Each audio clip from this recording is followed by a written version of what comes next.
Je vais te montrer le secret de Dieu. Tu as entendu dire que Dieu est créateur? Eh bien, je vais te montrer comment Dieu crée. Et du coup, tu vas savoir comment faire comme lui.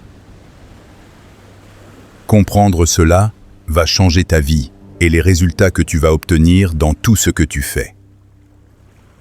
Entrons directement dans le vif du sujet. Au commencement, Dieu a créé ce qu'on appelle des fréquences.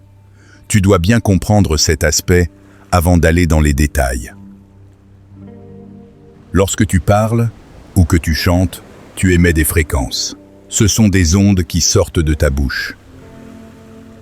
C'est Dieu qui a créé cela, et il l'a créé pour faire son travail de création. La parole est un instrument, exactement comme un stylo, une épée ou une marmite entre ses mains, et aussi entre tes mains. Mais ce n'est pas tout, il y a un secret. Prends du bicarbonate et ajoute-y du vinaigre. Tu obtiens une réaction chimique. De la même manière, Dieu utilise la foi qu'il mixe avec la parole pour obtenir le premier instrument de la création. Tout le monde peut parler, mais tout le monde n'a pas la foi de Dieu. Seuls les élus l'ont. Maintenant, imagine, tu as la foi.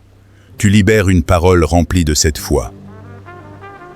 Félicitations, tu viens d'accomplir 50% du principe de la création. Mais pour que la création soit totale, il te faut ajouter quelque chose que seul Dieu possède, l'espérance. Oui, tu as bien entendu, il faut ajouter l'espérance, et tu as 100% du processus de la création. En termes simples, tu émets une parole consciente remplie de foi, tu y ajoutes l'espérance en t'attendant à Dieu, et tu viens de créer quelque chose dans le monde spirituel. Ne te trompe pas. C'est pour cette raison exacte que Jésus-Christ a dit « Tout est possible à celui qui croit ». Je vais t'expliquer la profondeur de ce principe. Je vais te montrer comment l'ennemi te pousse parfois à utiliser ce principe contre toi-même. Je vais t'expliquer comment t'organiser pour régner sur terre comme Jésus le veut. Et à la fin de cette vidéo, je te donnerai accès à des déclarations qui vont aiguiser ta bouche comme une épée. Alors assois-toi bien et écoute. Quand Dieu crée, il parle. Jean 1, verset 1. Au commencement était la parole, et la parole était avec Dieu, et la parole était Dieu. Verset 2. Elle était au commencement avec Dieu. Verset 3. Tout a été fait par elle, et rien de ce qui a été fait n'a été fait sans elle. Remarque bien, rien n'a été fait sans la parole. Évite l'incrédulité qui peut te faire croire que la chaise sur laquelle tu es assis a été faite sans la parole. Évite cette façon de penser, j'en ai été victime dans mes débuts. Crois et vois que sans la parole, rien n'a été fait. Si tu crois, tout te sera possible, sinon tu ne réussiras pas.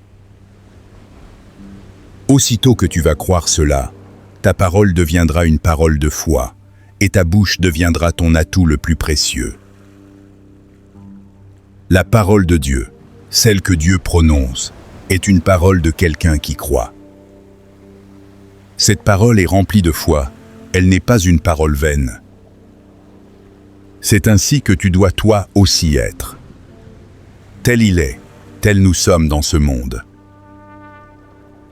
Maintenant, tu dois comprendre quelque chose.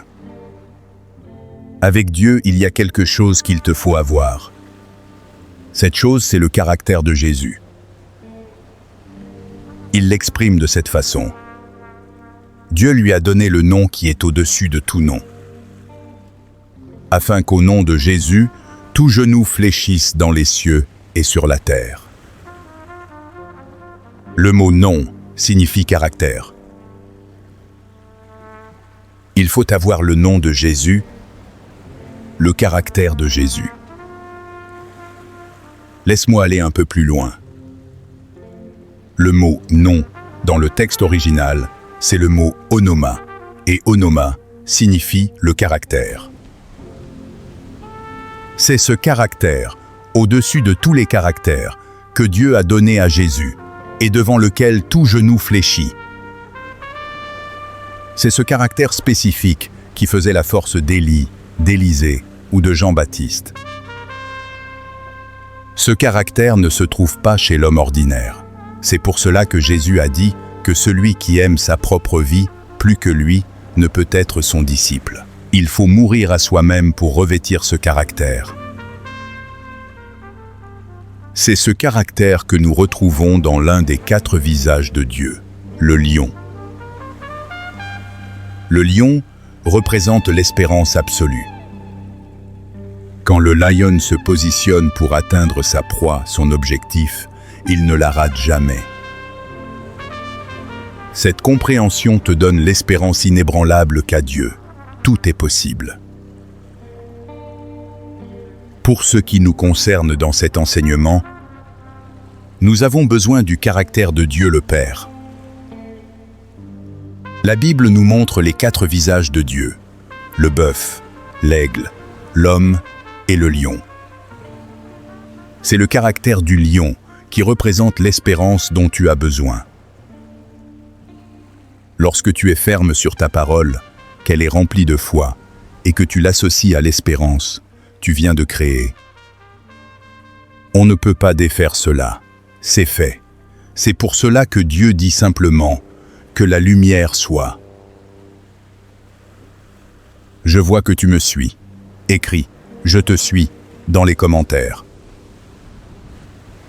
On continue. La loi de création ne s'arrête pas là. Une création peut rester invisible dans le monde spirituel et attendre sa manifestation physique. Lis Genèse, chapitre 1. Dieu crée l'homme. Mais au chapitre 2, la Bible dit qu'il n'y avait pas encore d'homme pour cultiver la terre. C'est seulement au chapitre 2 que Dieu manifeste physiquement ce qu'il avait créé spirituellement au chapitre 1. Ce qui signifie que tu dois apprendre à créer par la parole, mais tu dois aussi maîtriser la manifestation de ce que tu crées. Pour parfaire cet enseignement, je vais t'expliquer ce que j'appelle l'intention du but. L'intention doit être claire et précise, et cette intention doit accompagner ta parole et ton acte. Admirons un exemple magistral dans la Bible, les noces de Cana. Marie s'approche et dit à Jésus, « Ils n'ont plus de vin. » Son but est clair. Elle veut faire agir Jésus pour la provision, comme elle l'a vu faire à la maison. L'intention du but est posée. Elle parle avec foi. Elle s'attend à ce que Jésus agisse. L'espérance y est. Donc, spirituellement, la création est établie. Mais regarde bien ce qui se passe. La création rencontre immédiatement une opposition. Jésus lui répond, « Femme, qu'y a-t-il entre moi et toi? Mon heure n'est pas encore venue. » C'est ici qu'est le grand secret. Face à cette barrière, Marie n'abandonne pas. Elle maintient sa création, pleine d'espérance. Elle passe directement à l'étape de la manifestation en se tournant vers les serviteurs et en relâchant cette parole pleine d'espoir. Faites tout ce qu'il vous dira de faire. À partir de ce moment précis, Jésus ne pouvait plus reculer. Il devait faire ce que la loi divine de la création exigeait, manifester ce que Marie venait d'établir par sa foi et son espérance. Continuons. C'était maintenant au tour de Jésus d'agir. Il devait donner du vin. Il décide de créer, et il va procéder en 2 étapes distinctes.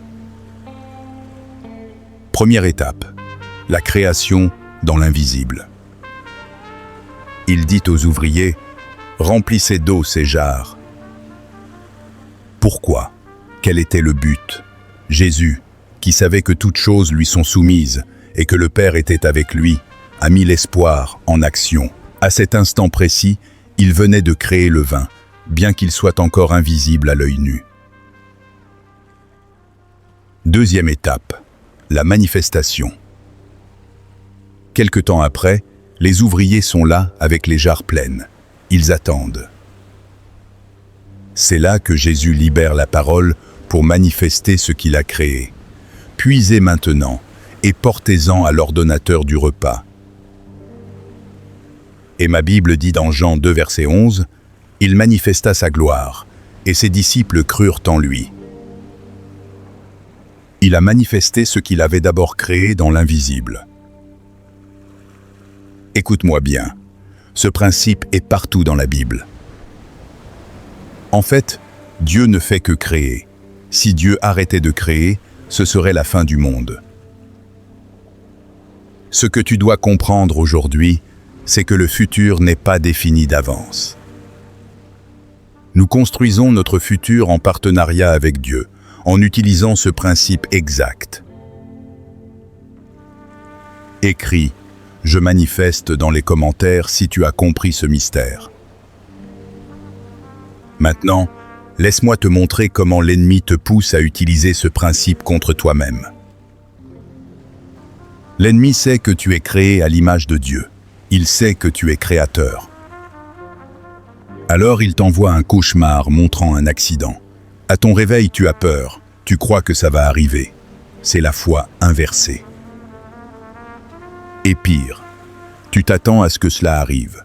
C'est la fausse espérance de la peur. Et donc tu viens de créer. L'ennemi te pousse ensuite à le confesser.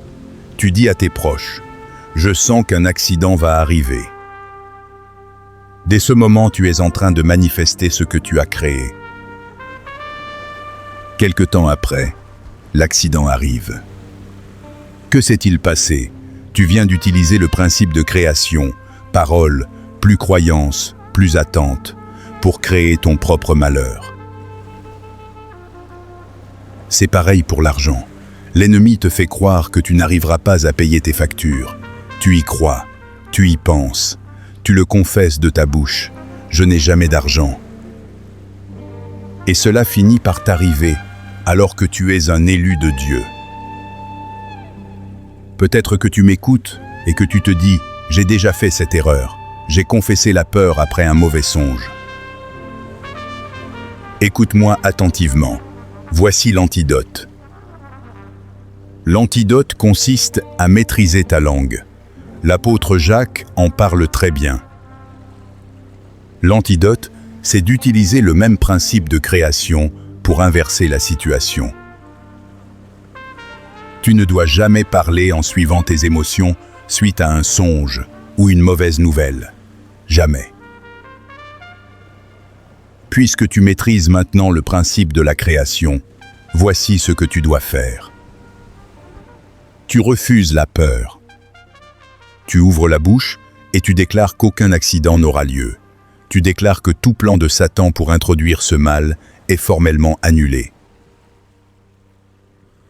Tu viens d'utiliser la parole, la foi et l'espérance pour écraser la fausse création de l'ennemi.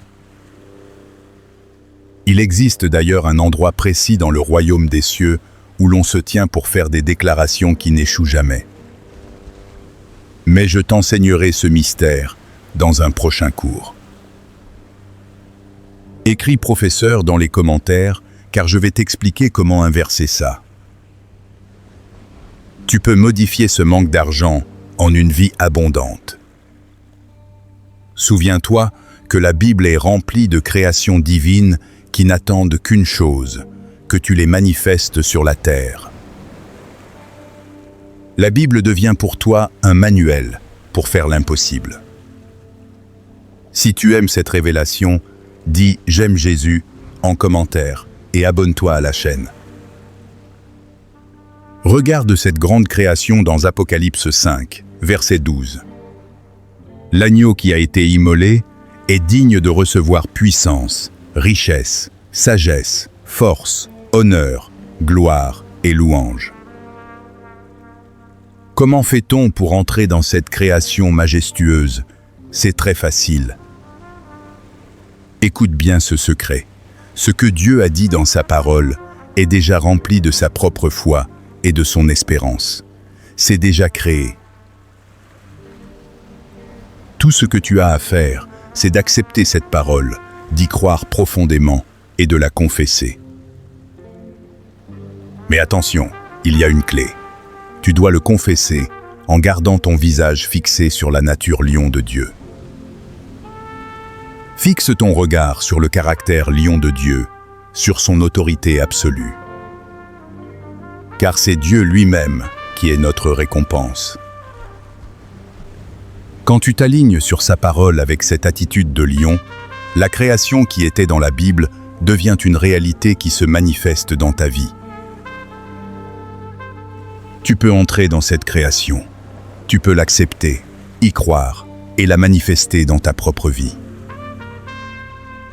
Si les créations de la Bible te semblent difficiles à voir au début, crée toi-même, utilise tes propres paroles de foi, ajoute l'espérance en t'attendant à Dieu et tu auras des résultats miraculeux. Maintenant, nous devons passer à la pratique. Pour que cette vidéo ne soit pas trop longue, j'ai préparé une séance spéciale de décrets. Ce sont les déclarations qui vont affûter ta bouche comme une épée et forcer la manifestation de tes prières. Clique simplement sur la vidéo qui apparaît maintenant en haut de ton écran ou sur le lien dans la description. Ne retourne pas à tes occupations. Viens faire ces déclarations avec moi pour débloquer tes prières. Clique ici et on se retrouve tout de suite de l'autre côté. À tout de suite.